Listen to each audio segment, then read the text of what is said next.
144 ধারা জারি হয়েছে শোনা যাচ্ছে, আপনি শুনেছেন ঘটনাটা? হ্যাঁ শুনেছিলাম। কি শুনেছেন? তো 144 ধারা জারি হয়েছে, আর যাদের কেন্দ্র বাহিনী থাকে ভালো হবে, আর এখানে কোনো মাইক বাজানো যাবে না, 5 জনের বেশি জমায়েত করা যাবে না। আতঙ্ক লাগছে নাকি? বলছি আতঙ্ক লাগছে নাকি? আতঙ্ক তো একটু থাকবেই, বিজলি হারলে। এর আগে কখনো এই ধরনের 144 হয়েছে? না, এর আগে হয়নি, সেই লকডাউনের সময় হয়েছিল। মানে 144 এই ভোটের আগে হয়নি এরকম? না, এই প্রথম হচ্ছে। কেন্দ্র বাহিনী যদি থাকে কতটা সাহস? কেন্দ্র বাহিনী থাকলে ভালোই হবে, মানে সাহস যোগাবে। হ্যাঁ। কি নাম আপনার? আপনার নাম? আমার নাম রিয়া কোলে রায়।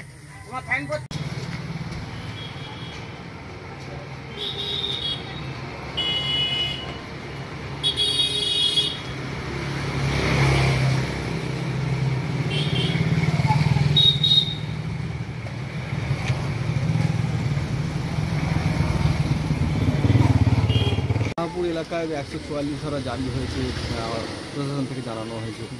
কি ব্যাপারে শুনেছেন আপনারা? শুনে যে এই মারপিট যাতে ঝুটঝামেলা, যাতে মানুষ শান্তি শৃঙ্খলাভাবে যেন থাকে, কারো জনই যে মারপিট ঝামেলা করো, কারো মায়ের কোল খালি হোক, সেটা তো আমরা কেউ চাইবো না। ওরা মারবে বা আমাদের বিজেপির তরফ থেকে কোনো ছেলে মারলো বা সেইটার জন্য কোনো থাকতে, ওরা যে অশান্তিটা যাতে না করে তার জন্যে 144 ধারা, তার জন্যে আমাদের প্রশাসন বা আমাদের কেন্দ্র বাহিনী আমাদের জন্য এই জিনিসটা করার জন্য খুব তাদের কাছে কৃতজ্ঞ। 144 ধারা করার জন্য ভালো হয়েছে, ভালো হয়েছে। মানে এইটা তো ছিল না কোনো, এটা কোন বছর ছিল না, এবারে যেটা করেছে সবচেয়ে ভালো করেছে, যাতে না অশান্তিটা যাতে না বাড়ে, তার জন্য ঠান্ডা করার জন্য এইসব জিনিসটা। দেখা গেছে যে বিভিন্ন যেই সব জায়গাগুলোতে 144 ধারা জারি করা হয়েছে সেই সব এলাকাগুলোতে বিজেপির সমর্থক বেশি রয়েছে, তাহলে কি সেই সব জায়গাগুলোতেই হামলা হওয়ার সম্ভাবনা রয়েছে? কিছু কিছু জায়গা আছে যেখানে ঘর দর ভাঙচুর করেছে, বাড়ি ঘর দর ভেঙে দিয়ে টিএমসি থেকে ঘর ভেঙে মাঠ করে দিয়েছে, সেসব জায়গাগুলো কিছু কিছু জায়গা হতে পারে, সম্ভাবনা আছে। ওটা কি ভয় খাচ্ছেন নাকি? না না, ভয় খাচ্ছে না, সেই জায়গাগুলো যাতে না, ওইগুলো প্রশাসনের কাছে আমার আবেদন, ওই জায়গাগুলো বেশি করে নজরবন্দি করে রাখা ভালো, যাতে সেই জায়গাগুলো যাতে না হয়। আর কেন্দ্র বাহিনীতেও জানানো আছে, তারা যদি সেই জায়গাগুলো দেখে, সেই জায়গাগুলো আরও ভালো হয়, ওই জায়গাগুলো যেন ক্ষতি না হয়। আর আমার এইটি আমার প্রশাসনের আশা, কেন তাদের কোনো ক্ষতি না হয়। এক্সিট পোল অনুযায়ী তো বিজেপিকে জিতছে এখানে দেখাচ্ছে, সেক্ষেত্রে বিজেপির তরফ থেকেও কি তৃণমূলের ওপর হামলা হতে পারে এরকম সম্ভাবনা রয়েছে? না না, সেরকম কিছু ব্যাপার নেই। এই কিছু আমাদের যে টিএমসি লোক ভোট কেন্দ্রের সময় মেয়েদেরকে বলছে তোমাদের কাপড় তুলে মারবো, এরম প্রশ্ন করেছে।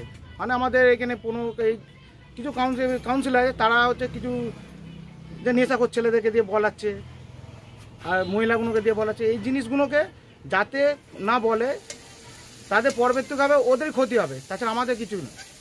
যাদেরকে বলছে তারাই যদি ওরা আটকাবো কজনকে আমরা? ওরা যে বলে যে ছেড়ে দিল আমাদের, যে আমাদের মেয়েদেরকে মারবো, এই জিনিস বলাটা উচিত নয়। আমি যে কোনো রাজনীতির ক্ষেত্রে বলছি, সেটা হচ্ছে নিজেরটাকেও নিজেকে দেখতে হবে। আমি আজকে বলে দিলাম মুখে, কালকে সেটা যদি আমার বিপরীত সেটা আমার হবে, সেটা কেউ মেনে নেবে? মানবে না। সেই জন্য আমাদের বলছি, সেই কথাবার্তাগুলো ভেবেচিন্তে বলা, ভুলভাল বলে দিলে হয় না। আমরা চাইছি যাতে অশান্তিটা না হয় আমাদের এইসব। আপনার নামটা একটু? মিলন প্রসাদ। প্রশাসনের তরফ থেকে একটা মাইকিং করে জানানো হচ্ছে যে বেশ কিছু জায়গায় যেখানে স্পর্শকাতর যেগুলো বুথ বিভিন্ন পঞ্চায়েত এলাকায় দেখা যাচ্ছে, প্রশাসনের তরফ থেকে মাইকিং করে জানানো হচ্ছে 144 জারি থাকবে। কি বলবেন বিষয়টা নিয়ে?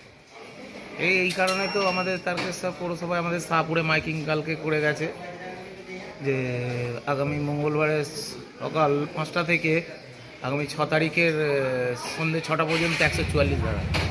এর ফলে তো আমাদেরও সবই তো এলাকা বন্ধ থাকবে, ব্যবসাতেও আমাদের প্রবলেম হবে, কেননা স্বাভাবিক ব্যাপার। 144 ধারা থাকলে সেই এলাকায় মানুষজন তো একটু ভয়েই থাকবে, আতঙ্কেই থাকবে। এক প্রশাসনের আতঙ্ক বা কী হবে এই ভেবে আতঙ্ক একটা, এইটার ওপরই তো আমাদেরও তো ভয় লাগছে যে কী ব্যাপার, কী হতে পারে, কি কারণে 144 কিছু জানা গেছে? না না, সেটা বলতে পারবো না। মাইকিং করে গেছে এইটুকুই খালি, এছাড়া আর কি। মানে কাল থেকে লাগু হচ্ছে? হ্যাঁ, কাল থেকে লাগু হচ্ছে, এই কথাই বলে গেছে। এসডিও থেকে পারমিশন হচ্ছে এটা। কি নাম আপনার? অভিষেক সাহা। অভিষেক